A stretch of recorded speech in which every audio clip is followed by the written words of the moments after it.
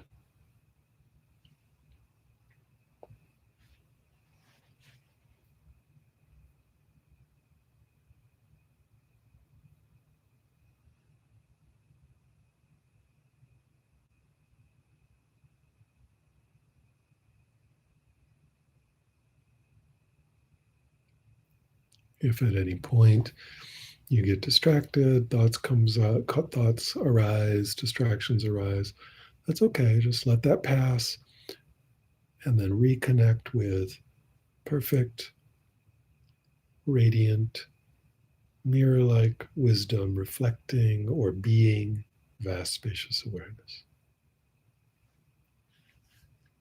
Totally relaxed, brilliantly, vividly awake.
Anytime you lose it, that's totally fine. Just notice that you just look again as vast, spacious awareness filled with wakefulness.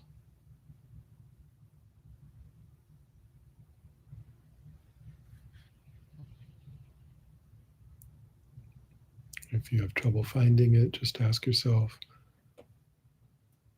what is looking? And allow the looking to look at the looking. And you'll notice right there, boom, that's it.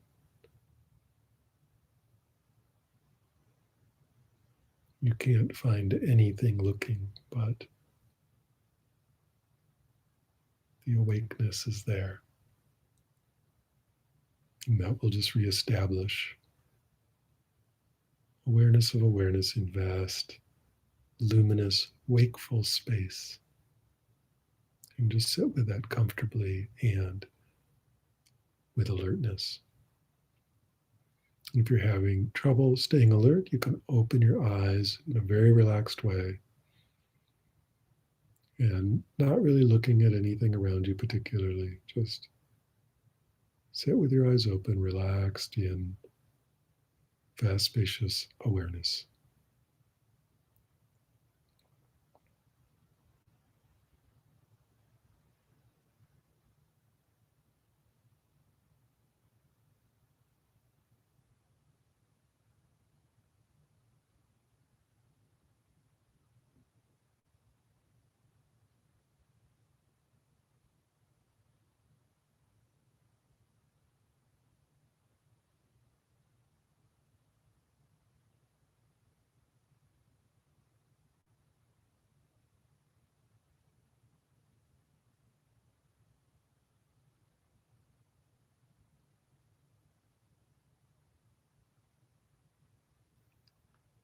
It's helpful to remember that the mind or awareness is perfectly pure from the beginning, from beginningless time. It has always been awake, always aware. It's never been disturbed by anything. It's never been upset or wrinkled or sullied by anything. It can never be shaken, can never be broken. This awareness is boundless. That's the vast part. It's boundless. It's timeless. It's there before the beginning. It's there after the end. It is radiant in the sense that it is awake. It has prabhasvara, luminous awakeness, brilliant clarity.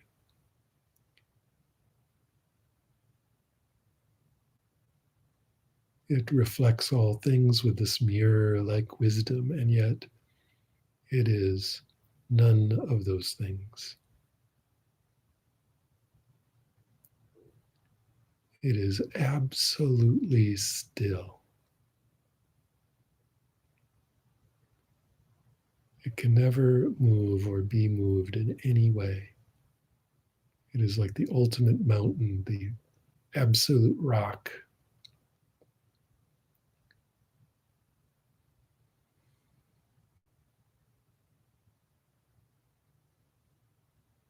And yet it is completely empty. There's no thing there. It's just wakefulness.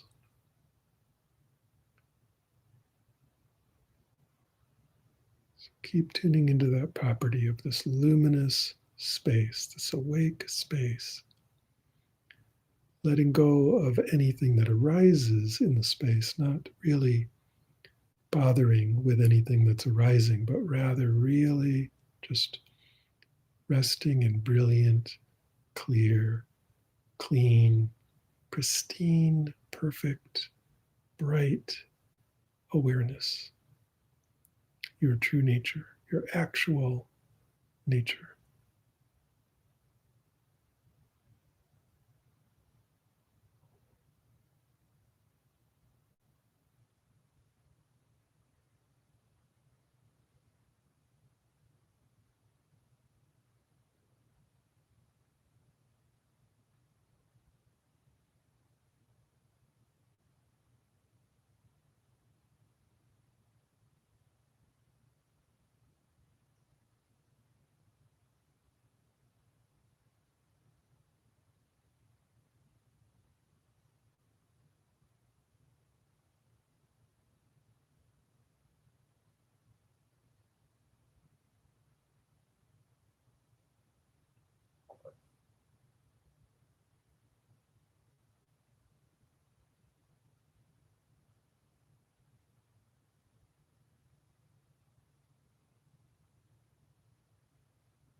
Each time you lose it or get caught up in thought, just come back to noticing what's noticing and just being aware of luminous wakefulness. You can drop right back in.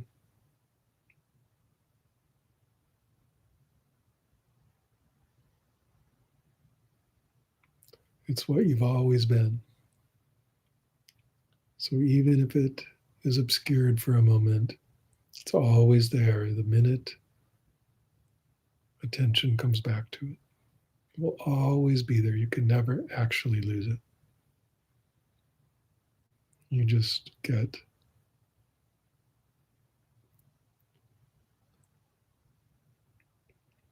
obscured for a moment, and then you remember it, and it's totally visible again, immediately there, utterly reliable.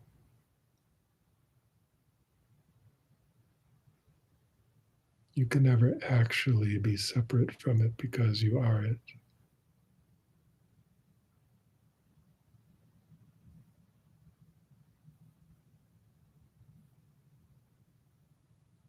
Any sense of a self, any sense of a person with thoughts and feelings, even the feelings of a body with meat and bones and flesh and organs and so on, all of that is simply arising in the awareness. The awareness is primary.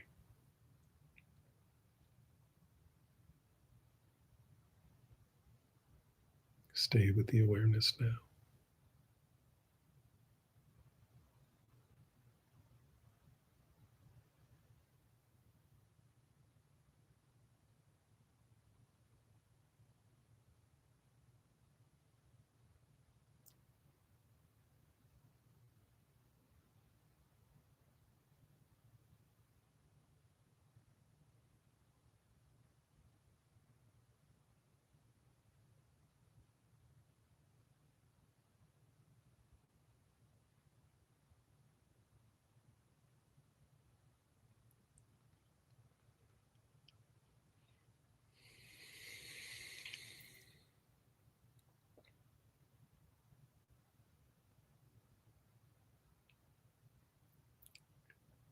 Good. Now I want you to look very carefully at this awareness.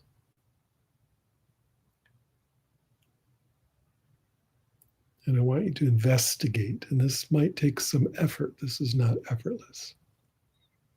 But you're not thinking about it. This is not the effort of the thinking mind. If the thinking mind comes in, that's okay, but you can just dismiss anything it comes up with. Instead, this is about experience, direct experience. So any answers that arise from in analysis or memory or thinking it through, that's not what we're doing here. I want you to look at this awareness and tell me or ask yourself, is it made of something? And if so, what's it made of? Again, your mind may rush in with words, answers, and so on, but again, that's already wrong. Instead, I want you to look. Look now. What is this awareness made of, if anything?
Good. Next, how is this awareness different from space? This vast, spacious awareness, it's spacious and vast, meaning it's boundaryless. But is it the same as space or is it different than space? And if it's different, how is it different? What's different about spacious awareness than just space?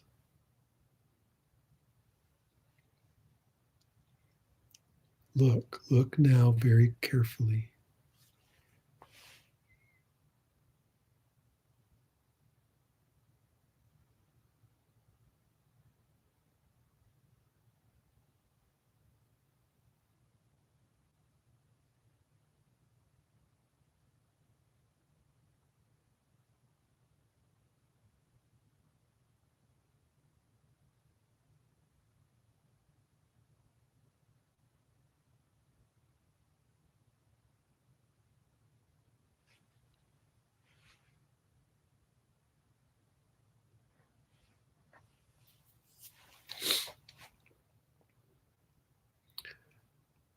Keep looking. How is awareness different from space, if at all?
This is active investigation. Keep looking. Awareness is very aware. What is the difference between awareness and space, if any?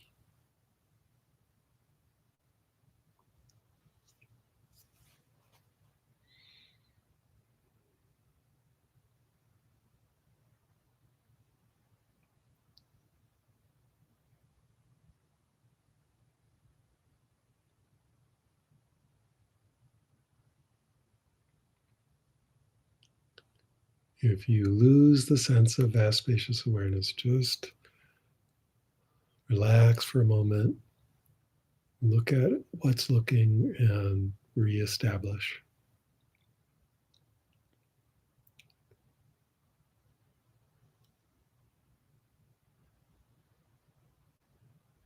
Remember that the thinking mind is of no use whatsoever here. It's very useful for many things, but not for this investigation. This investigation is simply looking. And there's a word I use, a Sanskrit word, prabhasvara. Prabhasvara means luminosity. And see if you can notice the luminosity of awareness. Now, this doesn't mean luminosity like a bright light. It means, it's the word that in ancient Sanskrit means wakefulness or knowing awareness, that sense of experience, right? The experience itself. not the things that are being experienced, but that sense of knowing, that sense of bright awakeness. So see if you can notice now this luminous, bright, almost shocking quality of prabhasvara, the luminosity of awareness, right? The fact that there's an experience happening at all. And just look at that. What is that? What is it?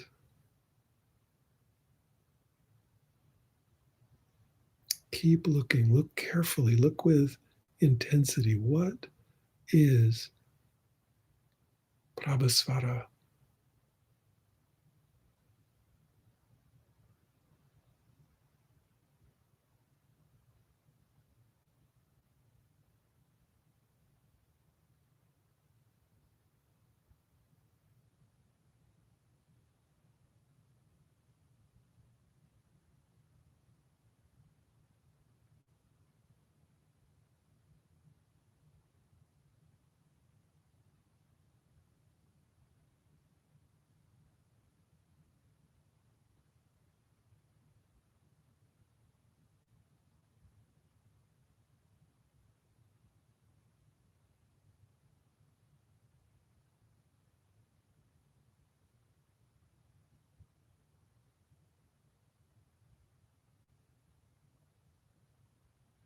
Is prabhasvara a thing? Does it exist anywhere as an object?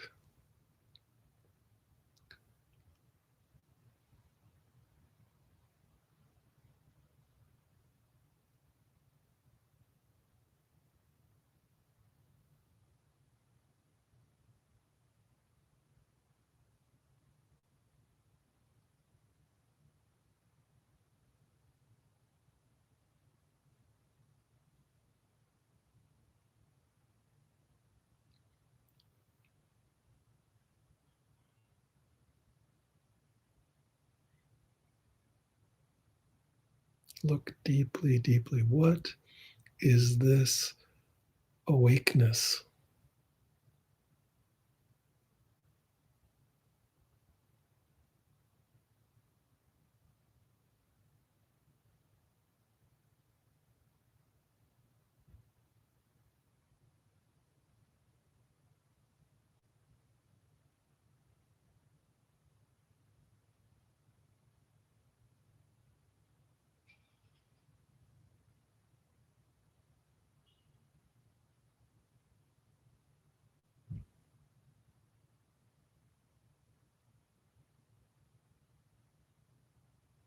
Now, again, not accessing the thinking mind.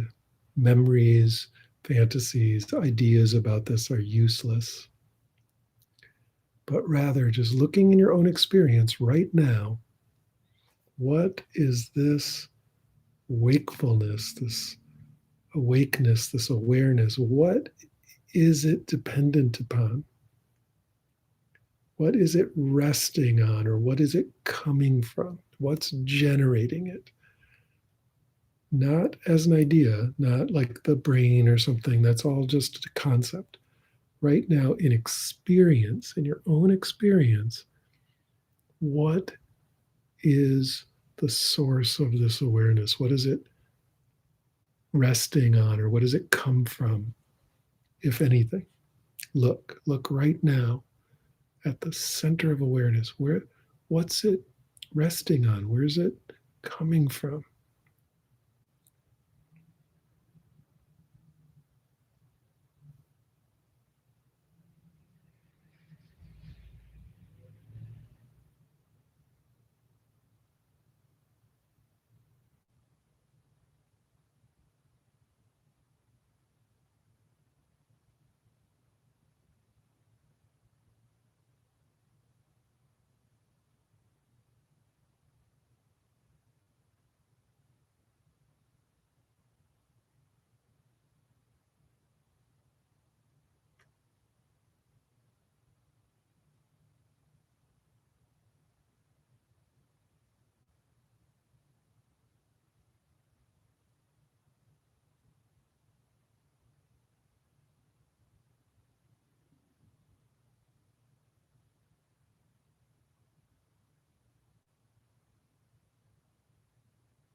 Does this awareness have an inside or an outside? Is there inside awareness and outside awareness? Or things that are inside awareness and things that are outside awareness? Again, look in your experience, not in your concepts or memory or words or ideas, but just in your direct experience right now. Look. Is there an inside or an outside to awareness?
Does this awareness have a center?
Does this awareness have a beginning?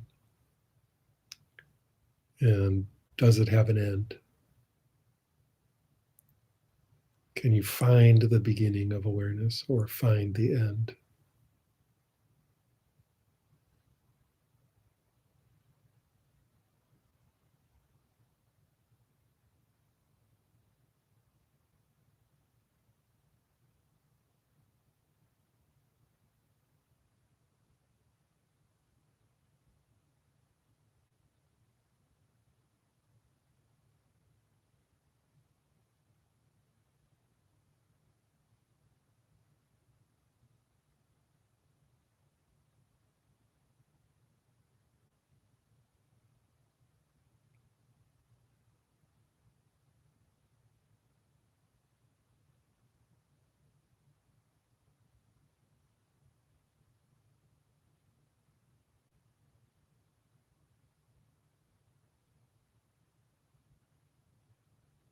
Where was this awareness before you were born? Look. Don't answer it like a riddle. Don't answer it like an idea. Look now, where was this awareness before you were born?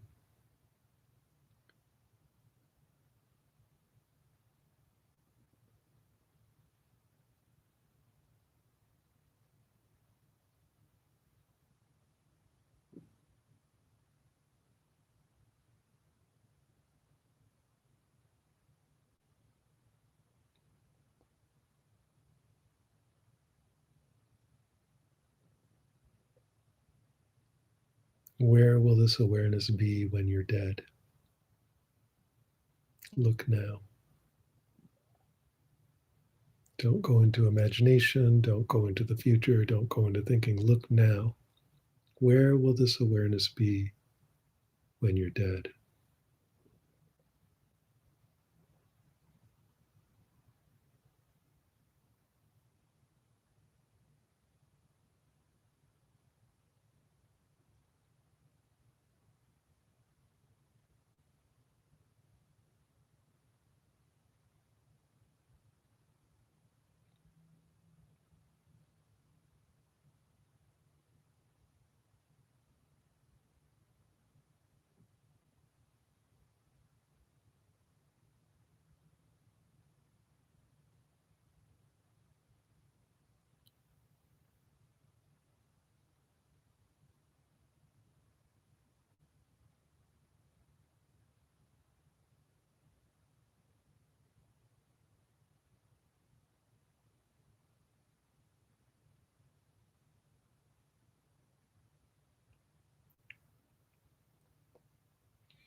Now let's just come back to resting in awareness and allowing this natural luminosity, this boundaryless, timeless, beginningless, endless luminosity of awareness, the pravasvara. Let's just be with that. And if for whatever reason you get distracted or swamped with thought or whatever, just start over. Just ask yourself, what is aware? And look at what is aware. Look at the awareness itself and then just rest in that. So this is very relaxing, but very awake.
Good. Now, because we began this meditation in kind of a traditional way, we'll end in a more traditional way. And so notice that this awake, aware space is filled with compassion. There's a tremendous spontaneous sense of openness, open-heartedness, and kindness in this space. And I want you to picture now, on purpose, allowing a visualization to arise. Picture this compassion beaming out in all directions, radiating out very powerfully to all beings everywhere. Okay. And it's like our meditation energy of compassion is radiating out to all beings. And because we started with a mantra of compassion, I'll chant the mantra of compassion here a little bit while we allow this space of radiant awareness to beam its kindness, its love, its compassion, its joy, its gratitude in all directions. So let's do that now for just a little while. Om Maṇi Padme Om Om Maṇi Padme Om Om Maṇi Padme Om Om Maṇi Padme Om. Feeling this compassion just beaming out everywhere, riding on the waves of the mantra. Om Maṇi Padme Om Om Maṇi Padme Om Om Maṇi Padme Om.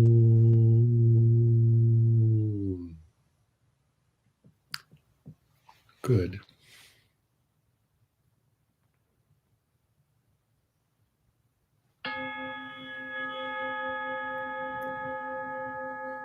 And with that, we will bring the meditation to a close.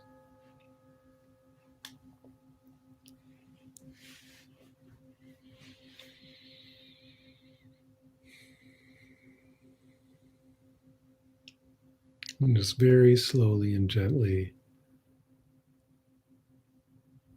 sitting with that for a moment. There's no hurry.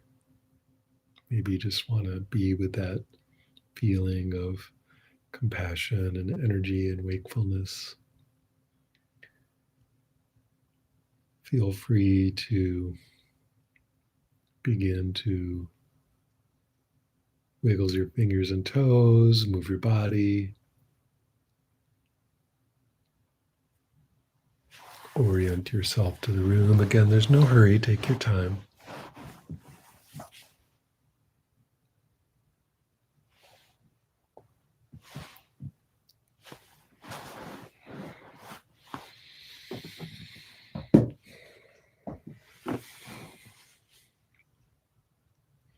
As we end that practice, I just want to make a few comments about it. One is that, again, we are using the visualization of the moon disk with the blue background as a focus object, right? And if that's easy for you or it feels natural um, and bright, then feel free to use that anytime as a focus object. It's a classic, powerful nimitta, right? It's a way of, well, kasina, and then becomes a nimitta, uh, that you can focus on anytime. And it's great for getting highly concentrated if you're good at visualization. If you're good at visualization, keeping that in mind, basking in its radiant luminosity and also its beauty. There's something about the beauty of the moon disk against the radiant blue background that actually will engage the mind and make the concentration quite a bit stronger, right? Um, Concentrating on things that are beautiful or things that attract the mind. When you think about it, of course, things that attract the mind are easy to concentrate on. So, allowing that moon disk to just be so beautifully radiant and luminous against this luminous dark blue background, it'll become highly concentrating if you know you're good at visualizing. And so just allow that to attract your mind into deeper and deeper and deeper focus if that's your thing. If you are into mantras, mantras are, of course, classic technique for getting highly focused. This mantra is the mantra of the Bodhisattva of compassion, as I said, Avalokiteshvara. It has an interesting meaning, right? In Sanskrit, Om and Hum are seed syllables. So they don't really have meanings in the way that we would think of words having meanings. They do have energies or things they represent, but Om and Hum, so the beginning and the end, are seed syllables that are kind of like pre-language seed syllables. So Om, Hum, right? So those don't translate into anything. The Maṇi Padme part is super fascinating. And we'll just go into a little language geekery here. Maṇi is Sanskrit for jewel. So it just means a jewel, like an emerald or a diamond or a ruby or something. So that's simple. Padme is interesting. It's not a reference to the Clone Wars.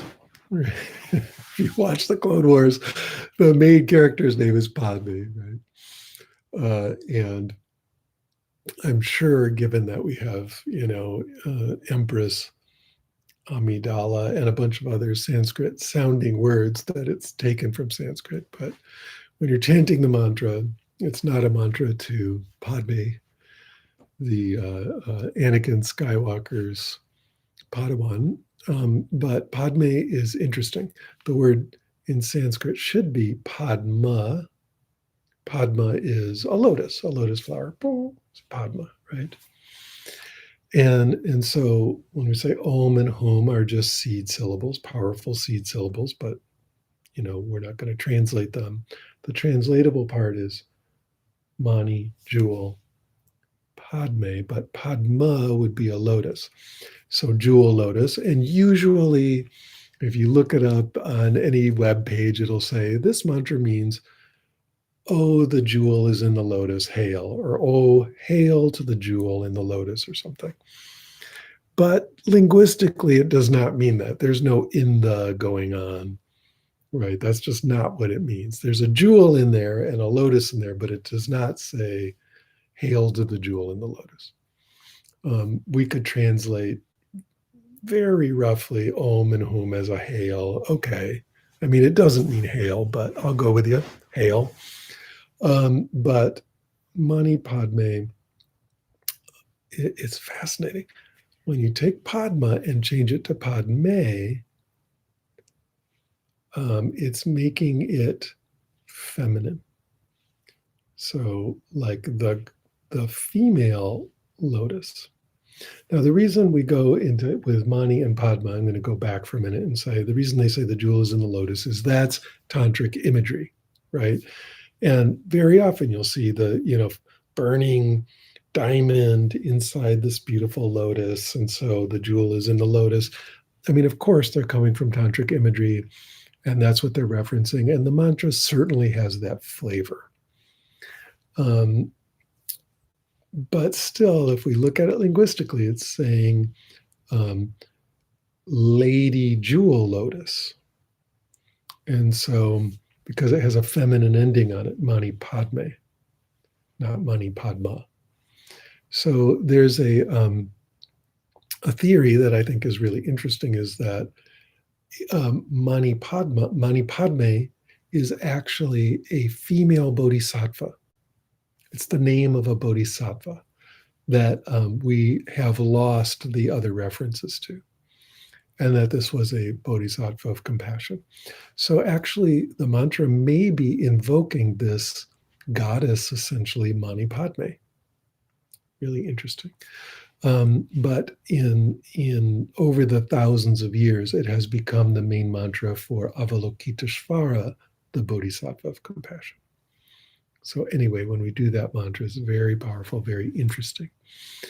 Om Mani Padme Hum. We can think, oh, hail to the jewel in the lotus if we wish. If that tantric imagery, you can even visualize a jewel lotus if you want. It's a powerful thing to meditate upon.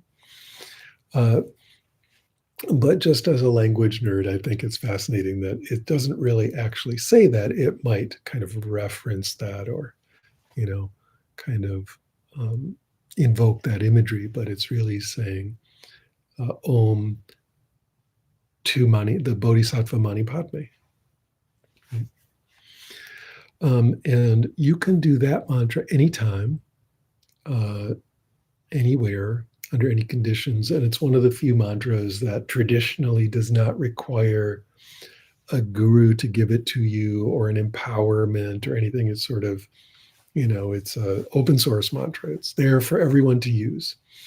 And it's used by, millions and millions and millions of people and practitioners worldwide all the time. So there's like a strong tradition of using that mantra.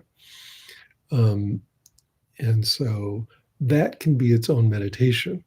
Again, if you're not good at visualizing, but you're good at mantra, you can get very, very, very, very focused chanting the mantra in your mind. So externally, you're silent, but in your mind, you're doing it very, very clear, very continuously. It's a powerful way to get focused.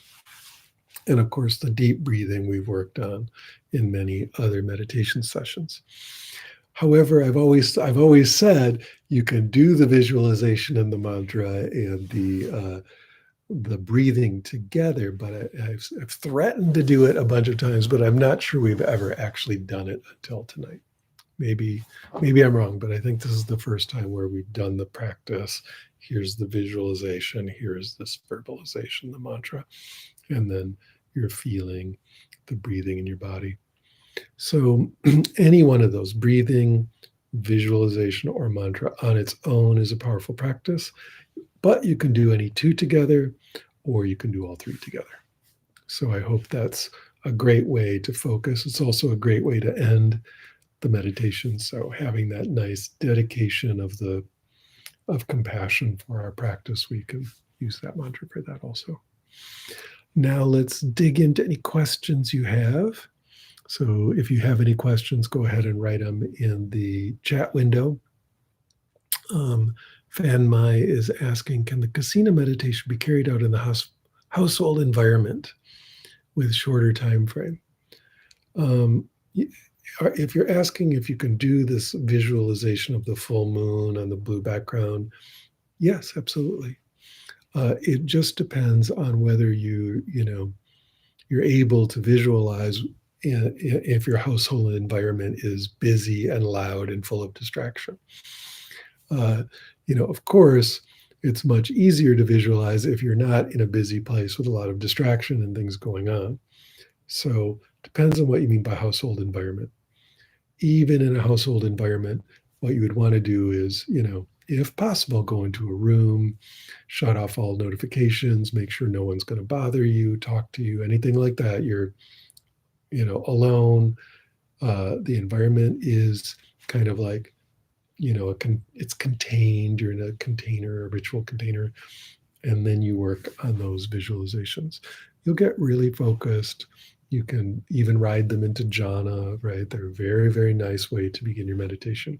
So absolutely, and there's many, many, many visualizations you can do besides that moon disk. As I said, you could visualize like a jewel inside a lotus, and the jewel is like on fire in a beautiful way, just this radiant, blazing jewel in this extremely luscious, glistening lotus. That's a powerful visualization that you can hold as a meditation object. You can also do things like the sun, the same thing. Instead of a white moon disk, you would do a yellow radiant solar disk.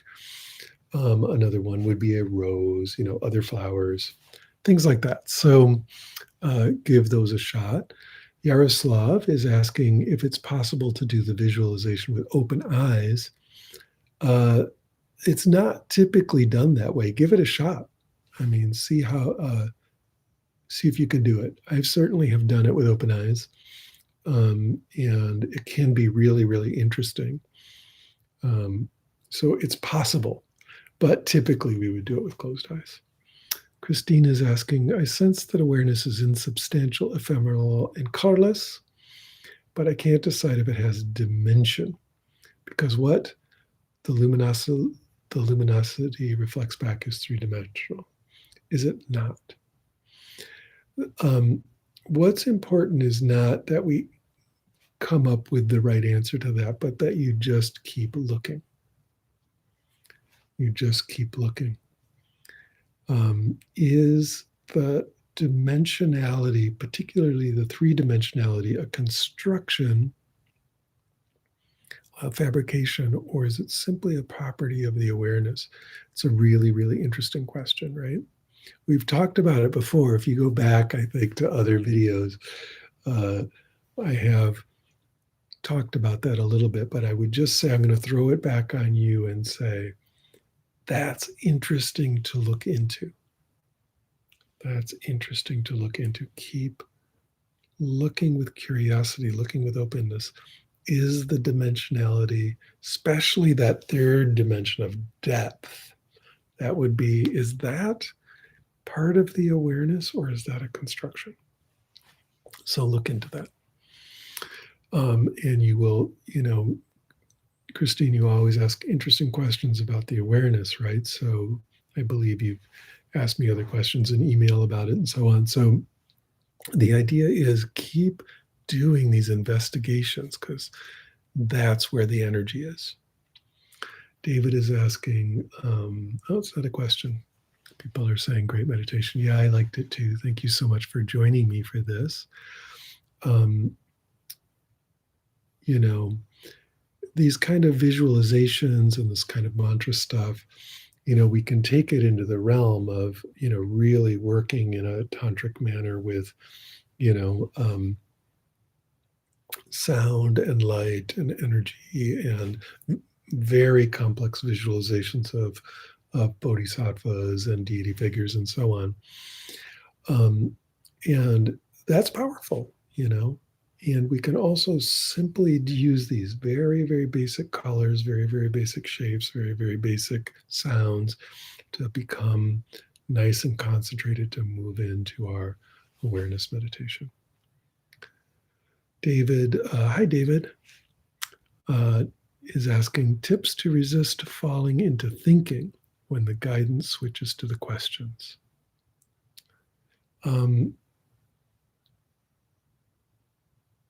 We're not going to resist anything. I know you're just asking that as a question and using the word resist, but just as a hint, don't resist anything. Just notice if the thinking starts arising, that's not it. That's all. You don't have to resist the thinking arising. The mind may kick up words, ideas, concepts, but just understand that that's not it. You go back to looking directly, and just allow all that stuff. It can just jumble in the background. It's almost like, oh yeah, the birds can chirp in the background, whatever. Looking is happening. Looking is happening. Okay, so don't get into any kind of fight with the thinking. Don't get into any kind of resistance with concepts arising when we're doing these questions. They can be there in the background, but just understand that they're, in this context, worthless. And so we don't have to, because of their worthlessness, we don't have to fight with them at all. Just understand that's not the answer, right? Instead, we're looking. Yaroslav again, how can you do inquiry on your own? It's hard to remember the questions to ask. The easiest thing is just have one. You do the whole meditation with one inquiry question. And if you're going to do a long time and you'd rather have more than one, it's totally legit to have them on a piece of paper in front of you and you just peek.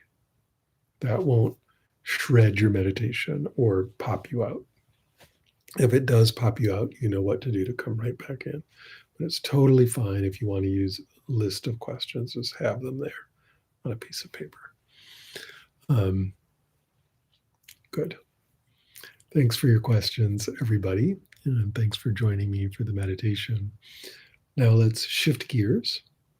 And remember that part of what we're doing here is sponsored by San Francisco Dharma Collective. And San Francisco Dharma Collective has been keeping all these meditation programs going all through the COVID crisis.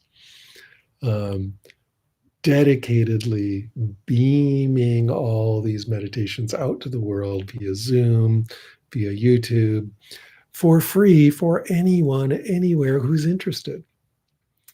And we're really thankful to SFDC for doing that. Thank you, San Francisco Dharma Collective, the Digital Dharma Collective. If you're feeling generous and you have the means, please give generously to San Francisco Dharma Collective.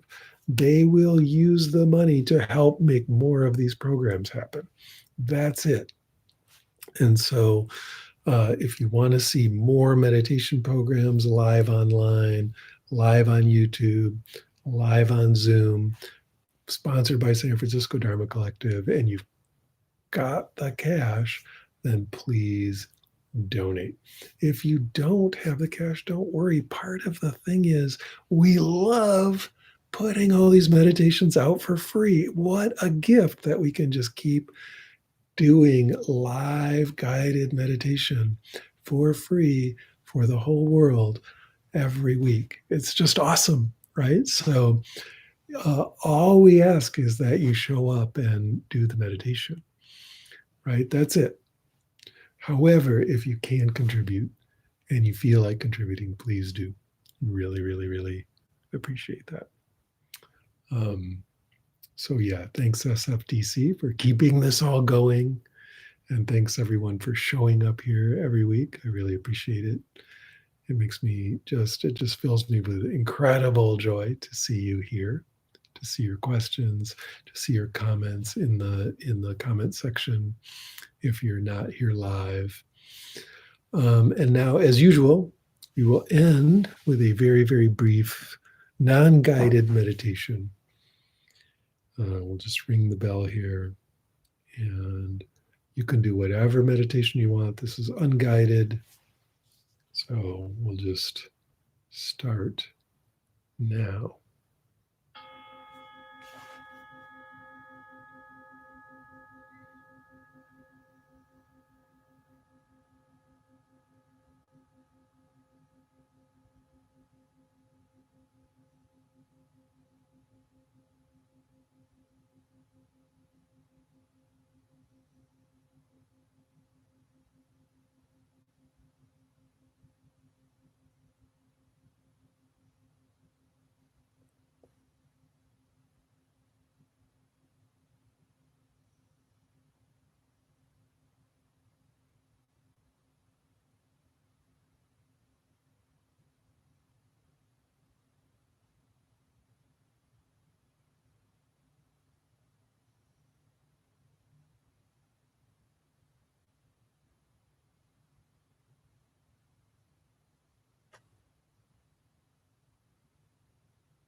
All right, everybody. Thanks again for coming tonight or whenever you're enjoying this meditation. Thank you so much. And I'll see you again next week. Bye-bye.